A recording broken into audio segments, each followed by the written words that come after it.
আমার মনে হয় এটা ডাবল বোনাস। রবীন্দ্রনাথের কাবুলিওয়ালা যে গল্প আমরা বারবার পড়েছি, হয়তো পর্দাতেও দেখেছি এর আগে, কিন্তু এই গল্পের আবেদন, এই গল্প যে অনুভূতি, যে সম্পর্ক, যে ভালোবাসা, এবং আজকে নতুন করে দেখতে এসেছি। এই কাবুলিওয়ালা যদি ভবিষ্যতে তৈরি আমি আবার দেখব, এই কারণের জন্যই দেখব যেরকম একটা রবীন্দ্রসঙ্গীত শয়ে শয়ে শিল্পী গান তার নিজের মতো করে ইন্টারপ্রেট করে, তেমনি রবীন্দ্রনাথের গল্প বিভিন্ন সময় বিভিন্ন যুগে বিভিন্ন পরিচালকরা তার মতো করে ইন্টারপ্রেট করবেন।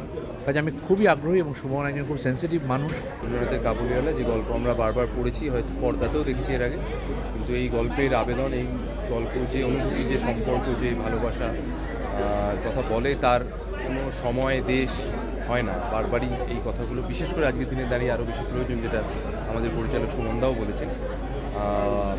এবং সেইখানেই আরও একবার বোধহয় রবি ঠাকুরকে প্রণাম জানাতে ইচ্ছে করে। কাবুলিওয়ালা ছবিতে আমি অভিনয় করার যে সুযোগ পেয়েছি, তার জন্য এসবিএফ এবং সুমনদাকে ধন্যবাদ। এটা সুমনদার সঙ্গে আমার প্রথম কাজ। মিনি অনুমেঘা নামেই মিনি, বাকি কোনোটাই ওর মিনি নয়। পারফরমেন্স, ওর এক বান্ডেল অফ এনার্জি, আমার অনেক আশীর্বাদ ভালোবাসার জন্য রইল। ভবিষ্যতে যাই করুক না কেন, সেটা অভিনয় হোক, পড়াশোনা হোক, যাই করুক না কেন। Last but not the least, superstar Mithun Chakraborty, তার সঙ্গে অভিনয় করার সুযোগ হলো আমার। এবং এই লোকটাকে এত কাছ থেকে দেখা এবং তার সঙ্গে একই ফ্রেমে অভিনয় করা, সেই অভিজ্ঞতাটা মুখে কোনো কথায় বা ভাষায় বলা সত্যিই মুশকিল। Is a true superstar, fantastic পারফরমেন্সটা বলার অপেক্ষা রাখে না। বাট আমার এটা খুব আনন্দ এবং গর্বের জায়গায় যে আমি একই ফ্রেমে দাঁড়িয়ে অভিনয় করতে পারলাম। আগামীকাল থেকে কাবুলিওয়ালা রিলিজ করছে। ক্রিসমাস, বড়দিন, নতুন বছর, এই উৎসবের সময় এটা আমাদের তরফ থেকে সমস্ত সিনেমাপ্রেমী এবং বাংলা সিনেমাপ্রেমী মানুষদের। আমার মনে হয় এটা ডাবল বোনাস, যে মিঠুনদার মতো একজন এত অসাধারণ শিল্পী কাবুলিওয়ালা করছে। এবং কাবুলিওয়ালার জন্য মানে ট্রেলারটা দেখে মনে হচ্ছিল যে মিঠুনদার থেকে বোধহয় এই চরিত্রটার বেটার কেউ করতে পারবে না, কারণ he is an outstanding actor. আর তার সাথে সাথে মিঠুনদার মানে এই যেই সময়টা এখন মিঠুনদা আছে, তার সাথে কাবুলিওয়ালার মানে পুরো ব্যাপারটা এত দুর্দান্ত ম্যাচ করেছে। এবং মিঠুনদার লুক, মিঠুনদার ভাষা, মিঠুনদার কথা, মিঠুনদার বডি ল্যাঙ্গুয়েজ, মানে কি অনবদ্য যে একটা সৃষ্টি করবে মিঠুনদা, মানে ভেবেই পাচ্ছি না। আর ছোট্ট মিনি হচ্ছে বাচ্চাদের একদম ফেভারিট। যতবারই, যতভাবে, যত ভাষায় কাবুলিওয়ালা তৈরি হোক, সবসময় মানুষের প্রিয় থাকবে। আর বাঙালির মননে আর জীবনে তো কাবুলিওয়ালা মিলেমিশে আছে, কারণ রবীন্দ্রনাথ ঠাকুরের এক অনবদ্য সৃষ্টি Kabuliwala.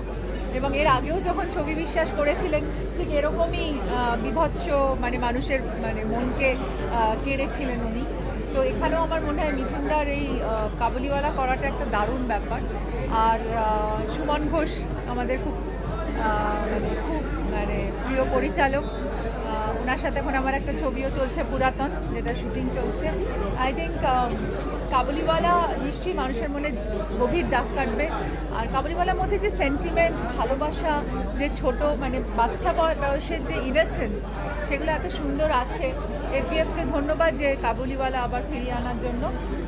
And wish the whole team of Kabuliwala all the best. Kabuliwala দেখতে এসেছি, কিন্তু এই কাবুলিওয়ালা রবীন্দ্রনাথের গল্প হলো বানিয়েছেন সুমন ঘোষ। কাবুলিওয়ালা ছবি বিশ্বাসের আমরা অনেক আগে দেখেছি, আমরা ছোটোবেলায় দেখেছি, এবং আজকে নতুন করে দেখতে এসেছি। এই কাবুলিওয়ালা যদি ভবিষ্যতে তৈরি আমি আবার দেখব, এই কারণের জন্যই দেখব যেরকম একটা রবীন্দ্রসঙ্গীত শয়ে শয়ে শিল্পী গান তার নিজের মতো করে ইন্টারপ্রেট করে, তেমনি রবীন্দ্রনাথের গল্প বিভিন্ন সময় বিভিন্ন যুগে বিভিন্ন পরিচালকরা তার মতো করে ইন্টারপ্রেট করবেন। কাজে আমি খুবই আগ্রহী এবং সুমন একজন খুব সেন্সিটিভ মানুষ, পরপর ভালো ভালো ছবি বানাচ্ছে সুমন। তাই আমি খুব আগ্রহ নিয়ে দেখতে এসেছি। এবং তারপরে আছে মিঠুন চক্রবর্তী। মিঠুন চক্রবর্তীকে কাবুলিওয়ালা হিসেবে দেখা, আমি যেটুকুনি ট্রেলারে বা প্রমোতে দেখেছি, আমার অসম্ভব ভালো লেগেছে। ওরম একজন বড় মাপের অভিনেতা, সে কোন জায়গায় নিয়ে যান চরিত্রটাকে, সেটাই দেখবার। কারণ আগের কাবুলিওয়ালা যেরকম একজন বড় অভিনেতা করেছিলেন, এবারের কাবুলিওয়ালা কিন্তু তার থেকে কম যান না। সেটাই দেখার যে মিঠুনদা কোন মাত্রায় নিয়ে গেছেন। I am very excited.